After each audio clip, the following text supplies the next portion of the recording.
Hi, Foodness Lab. This is Irene Jones, and this is my presentation on research assumptions and design. So, I just want to start with this slide of just expressing why this type of work takes time. A good design takes time. Give your new policies and practices time to take root. Change won't happen overnight. As business professionals, we want to fix things immediately. While this is a great attitude to have overall, it doesn't work in every situation. Um, so the resistance to change will take time, and we'll need to make sure every protocol is met before kind of jump into what's next. Kind of let the change play itself out with the employers. Let them actually grasp the change, as this is a step-by-step process. Moving to the next slide here. The internal and external force or the validity of that's currently presented in the case, the findings from the studies may not be valid.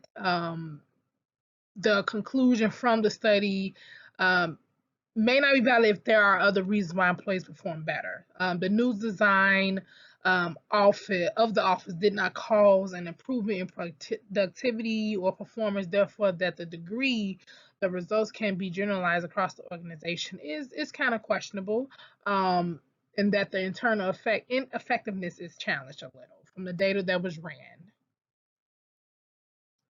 So, from the information that was given, the team and I kind of came to the conclusion that there wasn't enough data.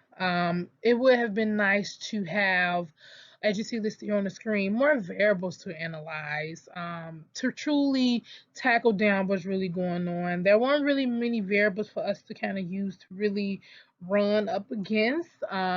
So, just I guess additional variables would have been nice to kind of look at. We could have looked at age as another variable, because there are times where age can come into play with resistance to a new office location, an old office location. You have your seasoned individuals.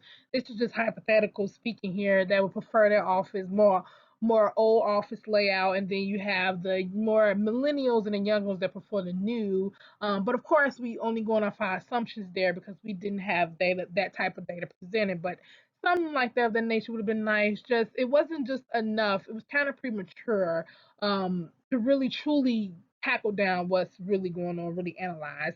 Maybe focus closer on employee satisfaction versus the overall engagement or performance.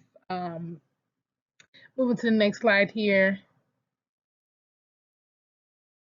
In effort to increase engagement without reducing the positive impact open concept has on performance, these next few slides will just be only suggestions on how to bridge or close that gap regarding the employee engagement as it relates to the new office and the old office whole big discussion in the renovation.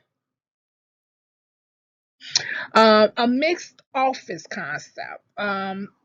Something that's pretty popular in a lot of organizations today, where works to keep employees happy and engaged are a mix of spaces that kind of support workers throughout their day. So you kind of satisfying um, that mix of the old and the new in a sense to give everybody to keep everybody satisfied. You also have open and enclosed spaces. You have multi-level offices, conference rooms and break rooms, lounges and soft seating areas. Um, why office spaces were a great until was a great idea until they were kind of proven distracting and unproductive. So just kind of turned into a mixed space, I guess, to kind of satisfy both the old and the new. The pros of the mixed office plan, see listed here. It improves productivity. This type of office layout encourages employees to focus on their specific work while increasing their productivity. They can interact with their seniors whenever they are stuck in the middle of the operational process. That saves productive hours and encourages employees to work in a better way. It ensures smooth communication. Communication, in a sense, become easier between teams and departments when you adopt combination office or mixed offices.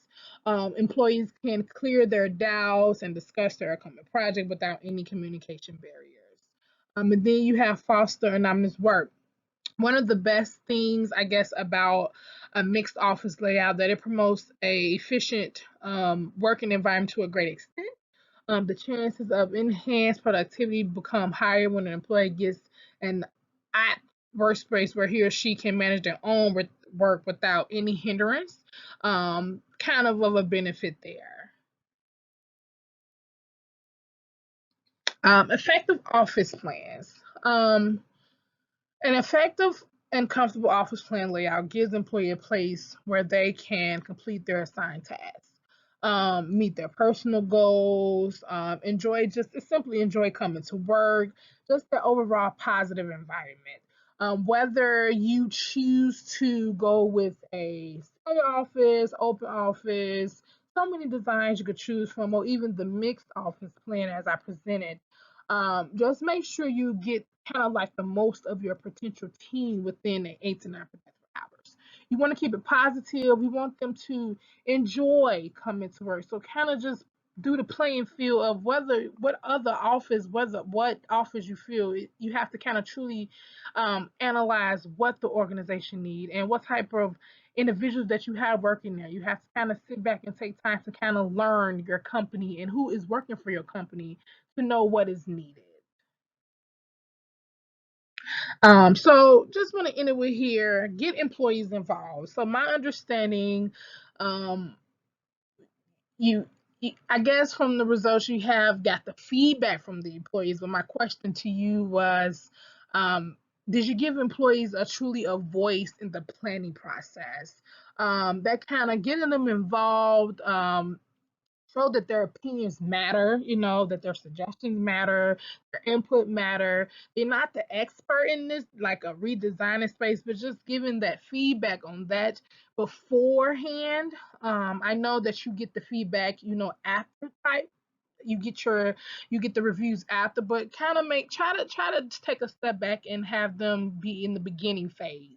To kind of that's something else you could analyze. Get the reviews and what the employees feel before it starts, get their opinion, get their suggestions, and then once the plan is executed, you can kind of do another survey to kind of analyze if things change within the employees. But just get your employees involved, get them involved, give them a voice in the beginning stages or in the process. As you see this here, get rid of the me before we mindset. Me before me does not sacrifice the team for the sake of the individual. It puts an emphasis on individual development that ends up making for stronger teams. That's in my presentation for today. Hope that you enjoy, and I look forward to your feedback.